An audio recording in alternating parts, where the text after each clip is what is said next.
ओम शांति। बाबा की पावरफुल याद में साकार वाणी को सुने। आज 30 अप्रैल 2026 प्रातः मुरली मधुबन से। बाप दादा कहे, मीठे बच्चे, तुम्हारी यह वंडरफुल यूनिवर्सिटी है जिसमें बिगड़ी को बनाने वाला भोलानाथ बाप टीचर बनकर तुमको पढ़ाते हैं, तुम्हें पढ़ाते हैं। प्रश्न है, इस कयामत के समय में तुम बच्चे सभी को कौन सा लक्ष्य देते हो? उत्तर, हे आत्माएं, अब पावन बनो। पावन बनने बिगर वापस जा नहीं सकते। आधा कल्प का जो रोग लगा हुआ है उससे मुक्त होने के लिए तुम सबको 7 रोज भट्टी में बिठाते हो। पतितों के संग से दूर रहे, कोई भी याद न आए, तब कुछ बुद्धि में ज्ञान की धारणा हो। गीत तूने रात गवाई सो के। ओम शांति। ये बच्चों को किसने कहा? क्योंकि स्कूल में बैठे हुए हो तो ज़रूर टीचर ने कहा। प्रश्न उठता है, ये टीचर ने कहा, बाप ने कहा व सतगुरु ने कहा, यह वर्जन्स किसने कहे? बच्चों को बुद्धि में पहले पहले यह आना चाहिए कि हमारा बेहद का बाप है जिसको परम पिता परमात्मा कहा जाता है। तो बाबा की जो भी महिमा मुरली में आती है उसको लिखना ज़रूर। मुरली को लिखना भी एक अपने आप में सेवा है। तो बाप ने भी कहा, शिक्षक ने भी कहा, तो साथ साथ सतगुरु ने भी कहा, यह तुम्हारी बुद्धि में है। जो स्टूडेंट है और कॉलेज व यूनिवर्सिटी में टीचर्स पढ़ाते हैं उनको कोई फादर व गुरु नहीं कहेंगे। यह है भी पाठशाला। फिर यूनिवर्सिटी कहो व कॉलेज कहो, है तो पढ़ाई ना। पहले पहले यह समझाना है, पाठशाला में हमको कौन पढ़ाते हैं? बच्चे जानते हैं वह निराकार जो सभी आत्माओं का बाप है, सर्व का सद्गति दाता है, वह हमको पढ़ा रहे हैं। यह सारी रचना उस एक रचता की प्रॉपर्टी है।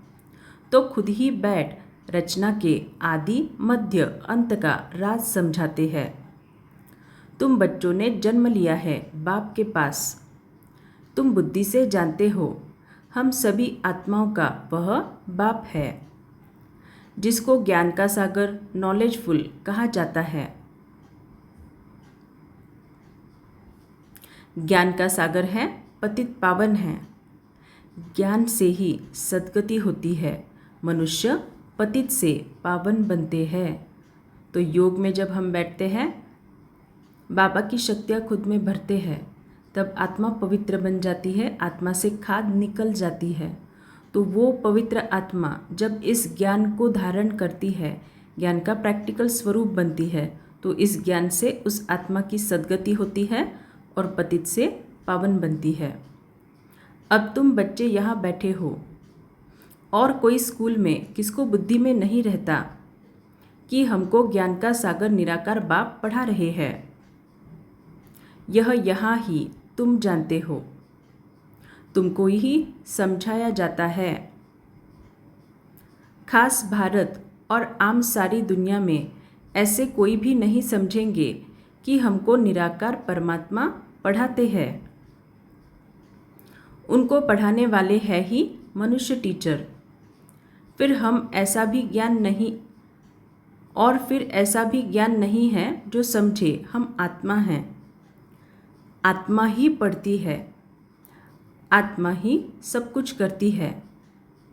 फलानी नौकरी आत्मा करती है इन ऑर्गन्स द्वारा। उनको तो यह रहता है कि हम फलाना हैं, झट अपना नाम रूप याद आ जाता है। हम यह करते हैं, हम ऐसे करते हैं, शरीर का नाम ही याद आ जाता है, परंतु वह रॉन्ग है। तो जब हम कहते हैं कि मेरा नाम ये है, मैं ये नौकरी करता हूँ, मेरी ये पद पोजीशन है, ये सब चीज़ें देह अभिमान में आती है। शरीर का नाम ही याद आ जाता है, परंतु वह रॉन्ग है। हम तो पहले आत्मा है ना, पीछे यह शरीर लिया है। शरीर का नाम बदलता रहता है, आत्मा का नाम तो नहीं बदलता। आत्मा तो एक ही है। बाप ने कहा है, मुझ आत्मा का एक ही नाम शिव है। तो ये जो बाकी के नाम हैं, भोलेनाथ, बबुलनाथ, पारसनाथ, सोमनाथ, ये सब मनुष्य आत्माओं ने दिए हुए नाम हैं। एक्चुअल शिव बाबा का नाम शिव ही है, यह सारी दुनिया जानती है। बाकी इतने सब नाम शरीरों पर रखे जाते हैं। शिव बाबा को तो शिव ही कहते हैं बस, उनका कोई शरीर नहीं दिखाई पड़ता।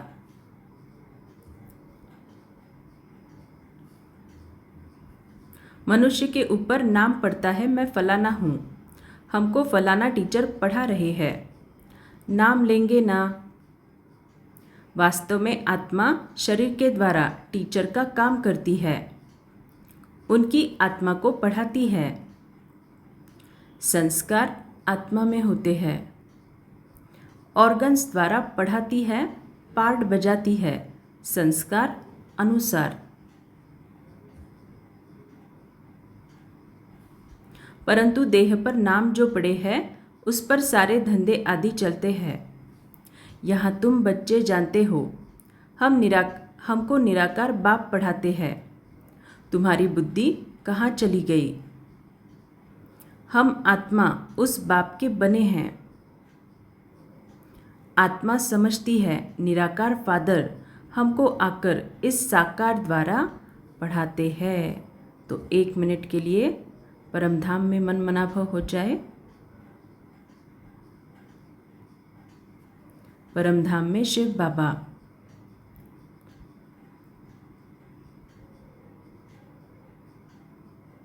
वहाँ से नीचे उतरकर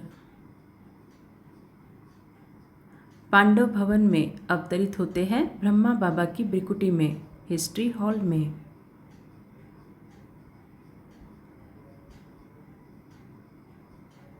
परमात्मा शिव इस साकार ब्रह्मा तन द्वारा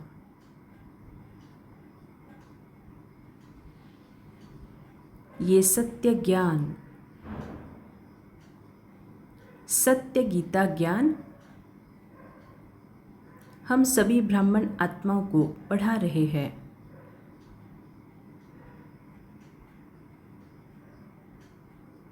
इसी योग युक्त अवस्था में मुरली सुने। उनका नाम है शिव। शिव जयंती भी मनाते हैं। शिव तो है बेहद का बाप, उनको ही परम पिता परमात्मा कहा जाता है। तो बार बार बाबा खुद की महिमा क्यों करते हैं साकार वाणी में? ऐसा क्या है साकार वाणी में जो हमें नहीं पता? सब कुछ पता है, लेकिन फिर भी बार बार वही महावाक्य क्यों आते हैं? उसका रीज़न है कि जितना जितना हम उन महावाक्यों को सुनते हैं, पढ़ते हैं, और स्पेशली जब उन महावाक्यों को लिखते हैं, तो हम आत्माओं द्वारा, हम कौन हैं? ब्राह्मण आत्माएं, हमारे वाइब्रेशन का असर पूरे कल्पवृक्ष में फैलता है। तो जितना जितना मैं आत्मा इन महावाक्यों को लिखूंगी, शिव बाबा ही बेहद का बाप है, वही परम पिता परमात्मा है, शिव बाबा ही ज्ञान का सागर है, शिव बाबा ही सर्व का सद्गति दाता है। ये जितना जितना जितना जितना हम लिखेंगे, उतना बार बार सभी मनुष्य आत्माओं में, जितने भी 700-800 करोड़ मनुष्य आत्माएं हैं, उन सब में उसका बीज डलता जाएगा। भले ही अभी उनको वो कॉन्शियसनेस नहीं है या फिर उसकी एहसास नहीं है, लेकिन जब अंतिम समय में प्रत्यक्षता होगी, तब उनको वो जो बीज हमने डाला है उन सभी के मन में, वो फलीभूत होगा। इसीलिए जो भी बाबा की महिमा मुरली में आती है उसको लिखना ही लिखना है। सबसे श्रेष्ठ से श्रेष्ठ सेवा है, घर बैठे आपको कर्मणा सेवा बाबा दे रहे हैं। वह सभी आत्माओं का बाप है। अब उनकी जयंती कैसे मनाते हैं? आत्मा शरीर में प्रवेश करती है, वह गर्भ में आती है, ऊपर से आती है, यह किसको मालूम नहीं पड़ता। क्राइस्ट को धर्म स्थापक कहते हैं। उनकी आत्मा पहले पहले ऊपर से आनी चाहिए। सतोप्रधान आत्मा आती है, कोई भी विकर्म किया हुआ नहीं है। पहले सतोप्रधान फिर सतो रजो तमो में आते हैं, तब विकर्म होते हैं। पहले आत्मा जो आएगी सतोप्रधान होने के कारण कोई दुख नहीं भोग सकती। आधा टाइम जब पूरा होता है तब विकर्म करने लगती है। आज से 5000 वर्ष पहले बरोबर सूर्यवंशी राज्य था और सब धर्म बाद में आए। तो 5000 वर्ष पहले था और अभी आने वाले कितने सालों में फिर से सूर्यवंशी राज आएगा? हार्डली 5-10 सालों में। भारतवासी विश्व के मालिक थे। भारत को अविनाशी खंड कहा जाता है और कोई खंड था नहीं। तो शिव बाबा है बिगड़ी को बनाने वाला। भोलानाथ शिव को कहा जाता है, न कि शंकर को। तो शिव शंकर का बाबा यहाँ पे डिफरेंस बता रहे हैं। भोलानाथ शिव बिगड़ी को बनाने वाला है। शिव और शंकर एक नहीं है, अलग अलग है। इसको भी आज लिखना ज़रूर। ब्रह्मा विष्णु शंकर की कोई महिमा नहीं है। महिमा सिर्फ एक शिव की है जो बिगड़ी को बनाते हैं। कहते हैं मैं साधारण बूढ़े तन में आता हूँ। इसने 84 जन्म पूरे किए, अब खेल पूरा हुआ। यह पुराना चोला, पुराने संबंध भी खलास हो जाने वाले हैं। अब किसको याद करे? खत्म होने वाली चीज़ को याद नहीं किया जाता है। तो याद नहीं करना माना उनसे संबंध तोड़ना, ऐसा नहीं है। याद नहीं करना माना उनसे जो भी हिसाब किताब आ रहे हैं उसके ऊपर ज़्यादा चिंतन ना कर, बाबा की याद में रहना। नया मकान बनता है तो फिर पुराने से दिल हट जाती है। यह फिर है बेहद की बात। सर्व की सद्गति होती है, अर्थात सद्गति का मतलब बाबा बोल रहे हैं, अर्थात रावण के राज्य से सबको छुटकारा मिलता है। रावण ने सबको बिगाड़ दिया है। भारत बिल्कुल ही कंगाल भ्रष्टाचारी है। लोग भ्रष्टाचार समझते हैं करप्शन, एडल्ट्रेशन को, चोरी ठगी को, परंतु बाप कहते हैं पहला भ्रष्टाचार है मूत पलीती बनना। शरीर विकार से पैदा होता है, इसीलिए इसको विशस वर्ल्ड कहा जाता है। तो आज बाबा एक नया पॉइंट बता रहे हैं। सबसे पहला भ्रष्टाचार है मूत पलीती बनना, माना विकारों में आना। सत्युग को वाइसलेस कहा जाता है। वाइसेस अर्थात विकार, वाइसलेस अर्थात विकार से रहित दुनिया। हम सत्युग में प्रवृत्ति मार्ग वाले देवी देवता थे। कहते हैं पवित्र होने से विकार बिकर बच्चे कैसे पैदा होंगे? बोलो हम अपनी राजधानी बाहुबल से नहीं योग बल से स्थापन करते हैं।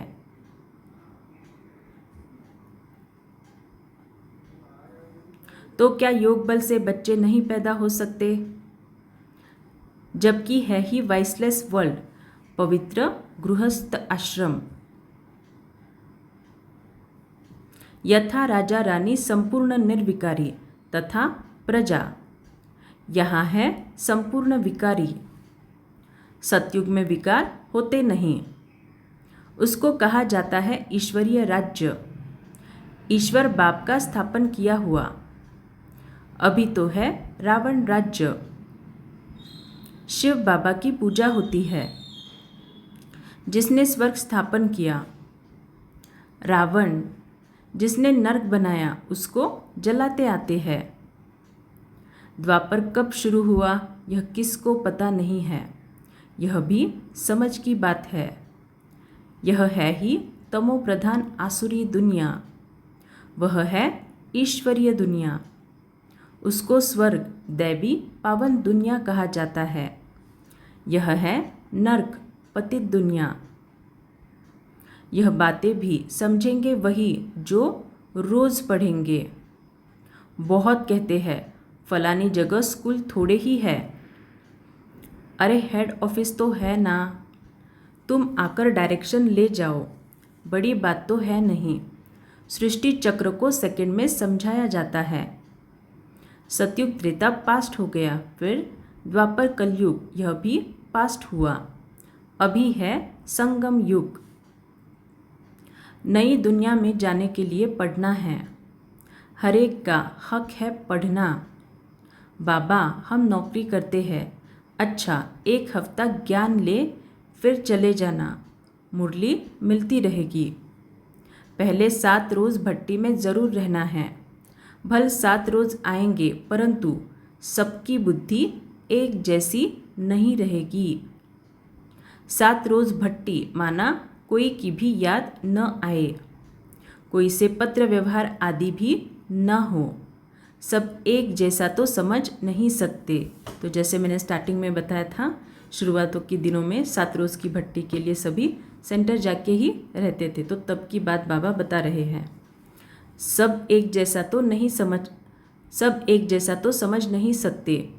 यहाँ पतितों को पावन बनना है, यह पतितपना भी रोग है। आधा कल्प के महारोगी मनुष्य है, उनको अलग बिठाना पड़े, कोई का भी संग न हो, बाहर जाएंगे उल्टा सुल्टा खाएंगे, पतित के हाथ का खाएंगे।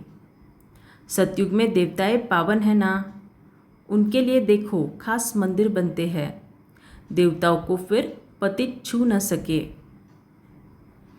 इस समय तो मनुष्य बिल्कुल पतित भ्रष्टाचारी है।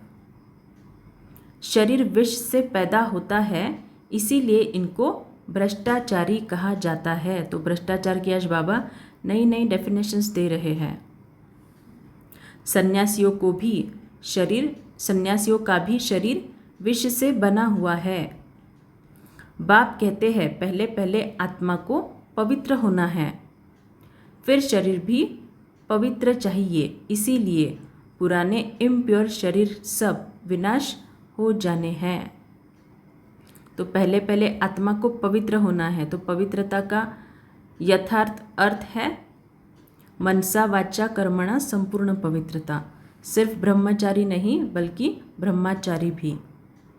सबको वापस जाना है, यह है कयामत का समय।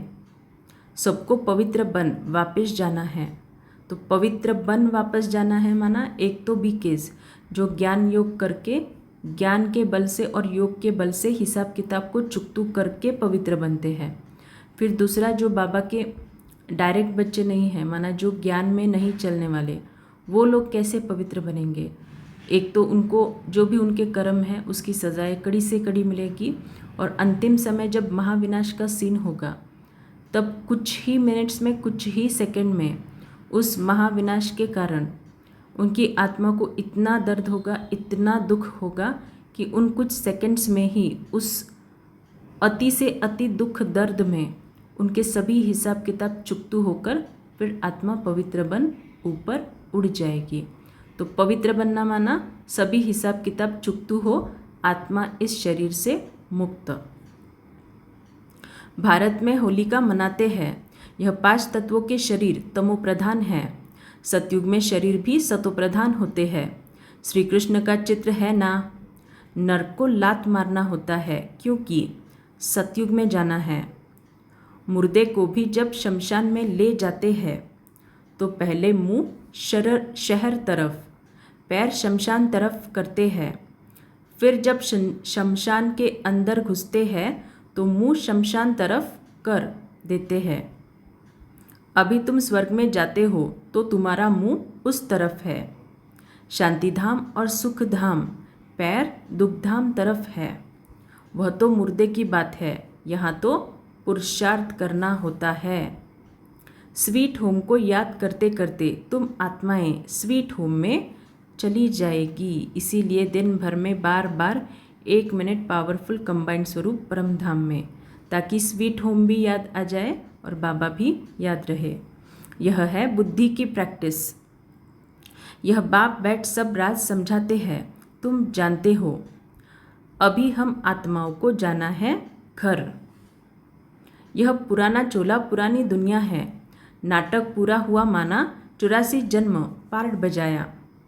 यह भी समझाया है कि सब 84 जन्म नहीं लेते हैं, जो आते ही बाद में हैं, और धर्म में ज़रूर उनके कम जन्म होंगे।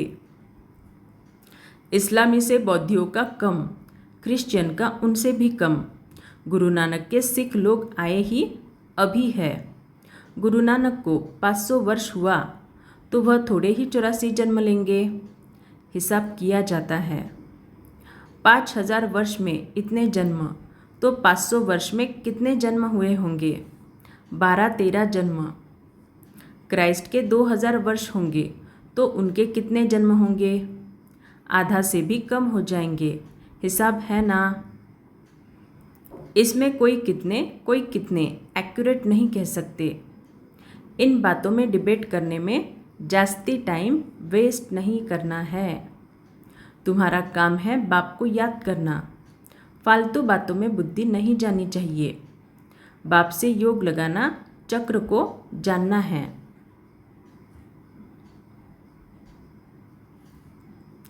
बाकी पाप नष्ट होंगे याद से। इसमें ही मेहनत है। इसीलिए भारत का प्राचीन योग कहते हैं, जो बाप ही सिखाते हैं। सतयुग त्रेता में तो योग की बात ही नहीं। फिर भक्ति मार्ग में हठयोग शुरू होता है। यह है सहज राजयोग। बाप कहते हैं मुझे याद करने से पावन बनेंगे। मूल बात याद की है। कोई भी पाप नहीं करना है। देवी देवताओं के मंदिर है क्योंकि पावन है। पुजारी लोग तो पतित है। पावन देवताओं को स्नान आदि कराते हैं। वास्तव में पतित का हाथ भी नहीं लगना चाहिए। यह सब है भक्ति मार्ग का रस्म रिवाज। अभी तो हम पावन बन रहे हैं। पवित्र बन जाएंगे तो फिर देवता बन जाएंगे। वहाँ तो पूजा आदि की दरकार नहीं रहती। कहाँ पे? सतयुग में। सर्व का सद्गति दाता है ही एक बाप। उनको ही भोलानाथ कहते हैं। मैं आता हूँ पतित दुनिया पतित शरीर में, पुराने रावण राज्य में। हाँ, कोई के भी तन में प्रवेश कर मुरली चला सकते हैं। इसका मतलब ये नहीं कि सर्वव्यापी है। हरेक में अपनी अपनी आत्मा है। फॉर्म में भी लिखवाया जाता है तुम्हारी आत्मा का बाप कौन है, परंतु समझते नहीं हैं। आत्माओं का बाप तो एक ही होगा।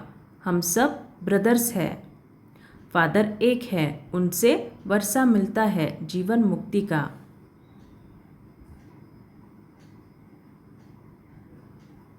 वही लिबरेटर गाइड है। सभी आत्माओं को ले जाएंगे स्वीट होम। इसीलिए पुरानी दुनिया का विनाश होता है। होलिका होती है ना, शरीर सब खत्म हो जाएंगे, बाकी आत्माएं सब वापस चली जाएगी। सतयुग में तो फिर बहुत थोड़े होंगे। समझना चाहिए कि स्वर्ग की स्थापना कौन कराते हैं, कलयुग का विनाश कौन कराते हैं। सो तो क्लियर लिखा हुआ है। कहते हैं मिठरा घुर तो घुराए, माना प्यार करो तो प्यार मिलेगा। बाप कहते हैं जो मेरे अर्थ बहुत सर्विस करते हैं मनुष्य को देवता बनाने की, वह जास्ती प्यारे लगते हैं। फिर से पढ़ते हैं, ध्यान से सुनना। जो मेरे अर्थ बहुत सर्विस करते हैं मनुष्य को देवता बनाने की, वह जास्ती प्यारे लगते हैं। तो ये सूक्ष्म सर्विस की बाबा बात कर रहे हैं। तो मनुष्य से देवता बनाने की सर्विस हम कैसे कर सकते हैं? जितना हम खुद का स्व परिवर्तन करेंगे तो वो स्व परिवर्तन के वाइब्रेशन वृत्ति बन के हमारे सभी अन्य ब्राह्मण आत्माओं को मिलेगी और उनको भी स्व परिवर्तन की प्रेरणा मिलेगी। और जितना जितना हम स्व परिवर्तन करेंगे उतना उतना देवता बनते जाएंगे। तो मेरे अर्थ बहुत सर्विस करते हैं मनुष्य को देवता बनाने की, वही जास्ती प्यारे लगते हैं। जो पुरुषार्थ करेंगे वही ऊंच वर्षा पाएंगे। वर्षा आत्माओं को पाना है परमात्मा बाप से। तो वर्षा पाने के लिए बाबा बोल रहे हैं आत्म अभिमानी बनना पड़े। तो आत्म अभिमानी माना आत्मा के सातों गुण इमर्ज स्वरूप में और उन्हीं गुणों को यूज़ करके हर कर्म करना। कई बहुत भूले भी करते हैं, पुरानी आदतें पक्की हो गई है तो कितना भी समझाओ वह छूटती नहीं, उससे अपना ही पद कम कर देते हैं। तो पुरानी आदत ऐसे नहीं कि हमने योग किया तो तुरंत ऊंच पद पा लेंगे, नहीं। अगर पुराने चाल चलन पे चलेंगे तो बाबा यहाँ पे क्लियरली बता रहे हैं उससे अपना ही पद कम कर देते हैं। अच्छा, मीठे मीठे सिकिलदे बच्चों प्रति माता पिता बाप दादा का याद प्यार और गुड मॉर्निंग। रूहानी बाप की रूहानी बच्चों को नमस्ते। हम रूहानी बच्चों की रूहानी माता पिता बाप दादा को याद प्यार गुड मॉर्निंग और नमस्ते। शुक्रिया बाबा, आपका पद्मा पदम शुक्रिया। धारणा के लिए मुख्य सार, किसी भी बात की डिबेट में अपना टाइम वेस्ट नहीं करना है। व्यर्थ की बातों में बुद्धि जास्ती न जाए। जितना हो सके याद की यात्रा से विकर्म विनाश करने हैं। आत्म अभिमानी रहने की आदत डालनी है। इस पुरानी दुनिया से अपना मुंह फेर लेना है। शांति धाम और सुख धाम को याद करना है। नया मकान बन रहा है तो पुराने से दिल हटा लेनी है। वरदान बाबा के नैनों में देखें, ईश्वरीय कुल की स्मृति द्वारा माया का सामना करने वाले सदा समर्थ स्वरूप भव। किसी भी कार्य में सफलता प्राप्त करनी है तो पहले स्मृति द्वारा समर्थी स्वरूप बनो। समर्थी आने से माया का सामना करना सहज हो जाएगा। जैसे स्मृति होती है वैसा स्वरूप बन जाता है।